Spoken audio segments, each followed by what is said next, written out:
Hello everybody, this is part 2 of my Portal playthrough / analysis, and today we're going to be going through the energy pellet chambers, the Emancipation Grill chamber, the Momentum chambers, and of course acquiring the fully powered Aperture Science handheld portal device. So let's do that, shall we?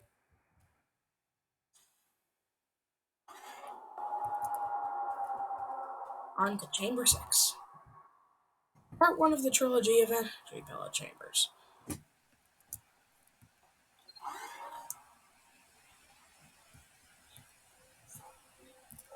safety is one of many Enrichment Center goals. The aperture science high-energy pellet seen to the left of the chamber can and has caused permanent disabilities such as vaporization. Please be careful.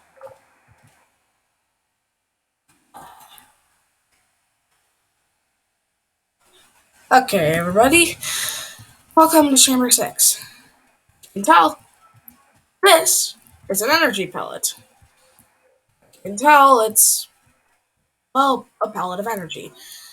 It's recommended that you don't touch it, or else you're, well, that's what I said, get vaporized. Oh yeah, another thing about this chamber, this also kind of formally introduces the idea of non-portable surfaces. They've actually appeared sporadically throughout previous chambers, but it's only here that they really become a focus, you know? Unbelievable. You. Subject name. Here. Must be afraid of. Subject phone call. And of course, the energy pellet catcher illuminates a little red dot on the ceiling, thus showing where you should put your blue portal. I often find myself completing this chamber in like less than 10 seconds at most. So, yeah, there's that. Fairly simple. Put it in the comments if you caught the radio here.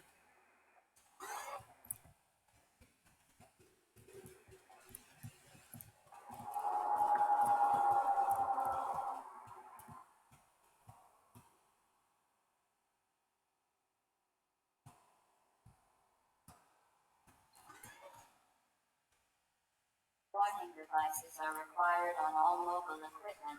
However, alarms and flashing hazard lights have been found to agitate the high-energy pellet and have therefore been disabled for your safety.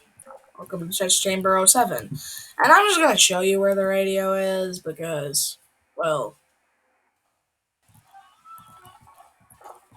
come on. If I just played through the chamber normally, none of you would have saw that. Don't let me. I'm fully aware of the fact.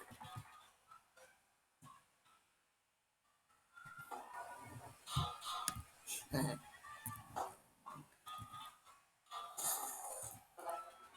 use the aperture science unstationary scaffold to reach the chamber lock.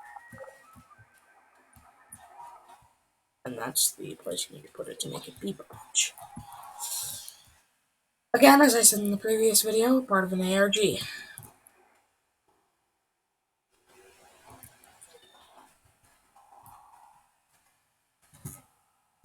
Now, their file names are actually Dinosaur 1 through 26, because there's 26 radios scattered about the game.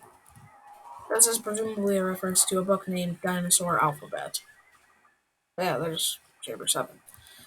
Now on to the last of the Energy Pellet trilogy, Chamber 8.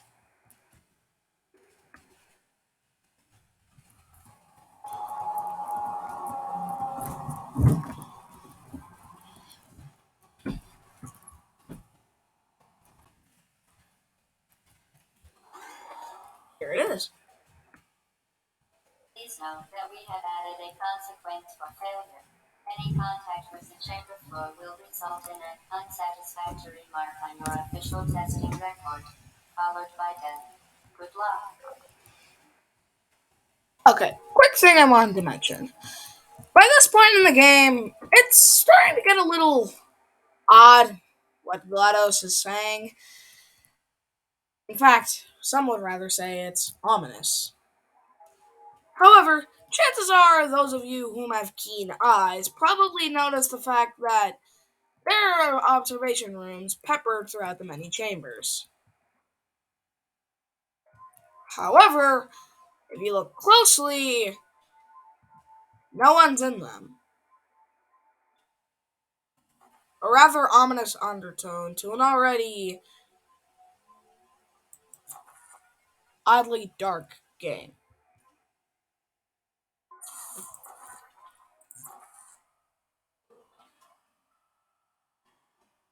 Oh,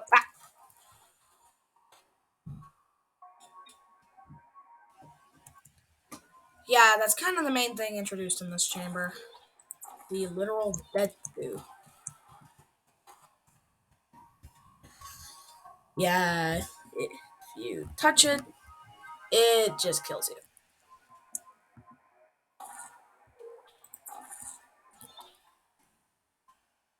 So anyways, I'm not going to make the same mistakes I made in the last two tries and actually make it to the end of this Very chamber. impressive.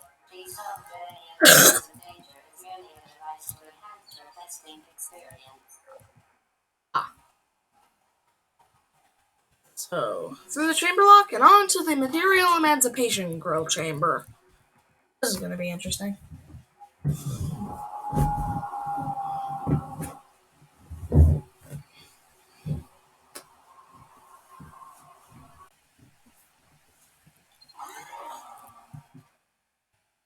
The Enrichment Center regrets to inform you that this next test is impossible. Make no attempt to solve it.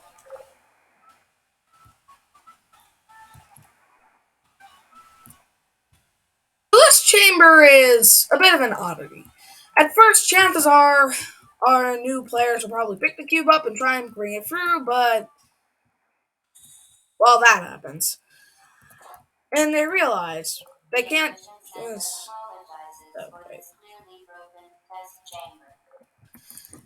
And this fact that they can't just take it through, combined with GLaDOS's repeated insistence that the test is impossible, well, begins to frustrate new players.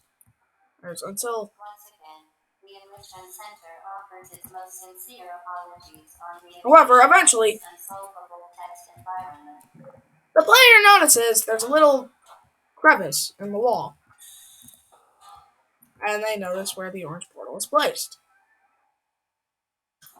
I'm not going to acknowledge that hole in the wall, and instead go with an odd solution. Frankly, this chamber was a mistake. If we were you, we would quit now. Actually, Fantastic. You remain resolute and resourceful in an atmosphere of extreme pessimism. so on to the first momentum chamber, chamber 10.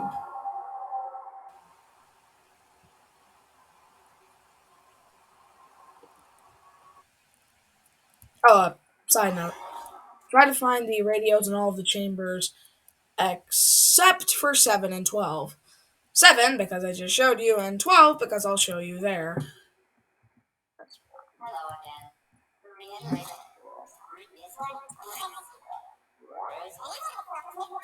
momentum. See? Momentum.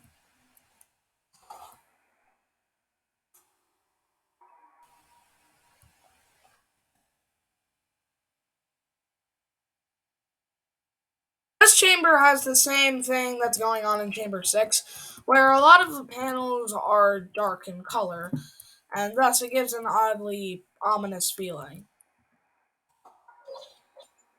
Spectacular. You appear to understand how a portal affects forward momentum, or to be more precise, how it does not. Yeah, pretty much. Oh, quick side note.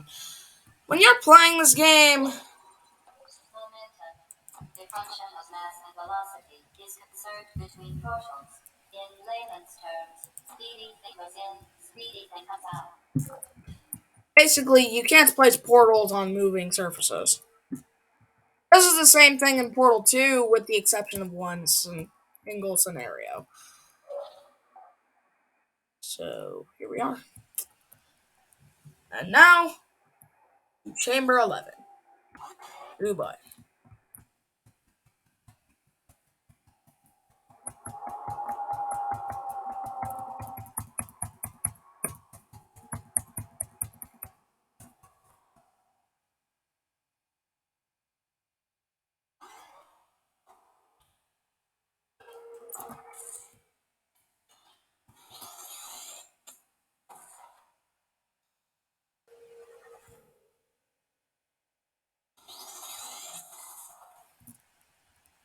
Okay, so you're probably confused on what I just did there. Basically, there was an orange portal placed there. The entire main chamber has goo on the floor, so can't exactly do anything there. There was a button there that opened that thing so I could go through and get over here. And I could able to get the energy pellet that was shot from there over to there. So that way, I'd be able to activate the unstationary scaffold and make it over here. Nice. Ah. The device is now more valuable than the organs and combined income of everyone in. Honestly, considering the fact that the portal gun has a literal stable singularity inside of it, I'm not surprised. So, that was Chamber 11. Probably a tad confusing to a few of you, but don't worry, this will all make sense. Now on to the last chamber of the video. Chamber numero 12.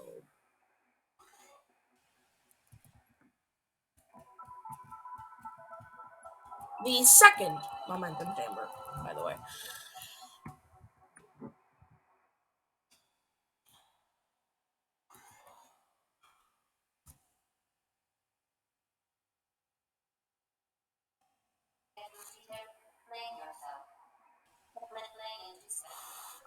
Don't ask what she was saying, man. Nobody knows.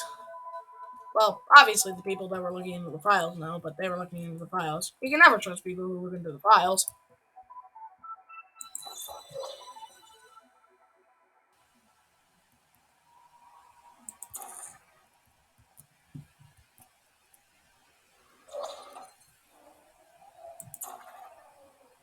Again, can't place portals on moving surfaces.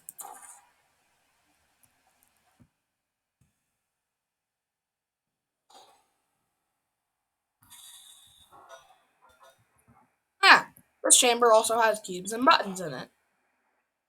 You need to get this cube onto that button. Oh yeah, and radio location. Well, first I'm gonna fling this over there. And second, that's where the radio is.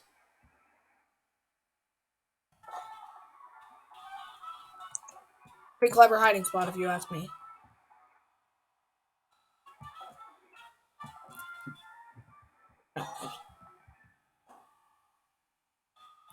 I actually don't really remember the spot where this makes the beeping sound a bunch.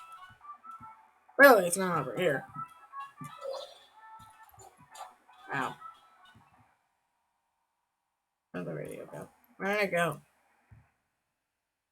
Where did I drop it? Where did I drop it this time?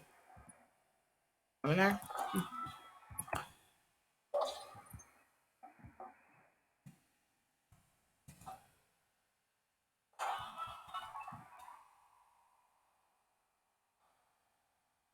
I don't even know how that happened.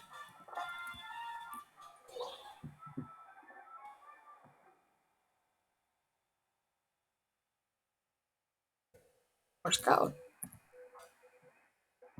Right away. Cube on button, open door. And from there, we do one final leap. Two final leaps.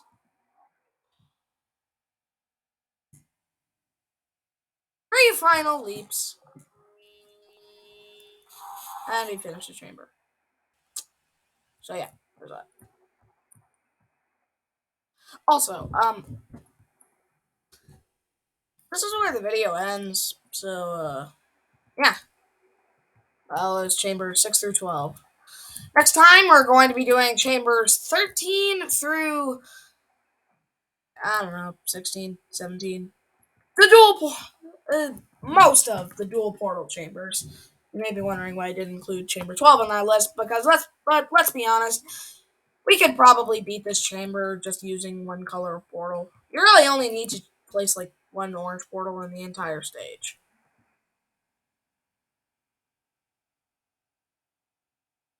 So, see you in the next one, folks. See you in the next one.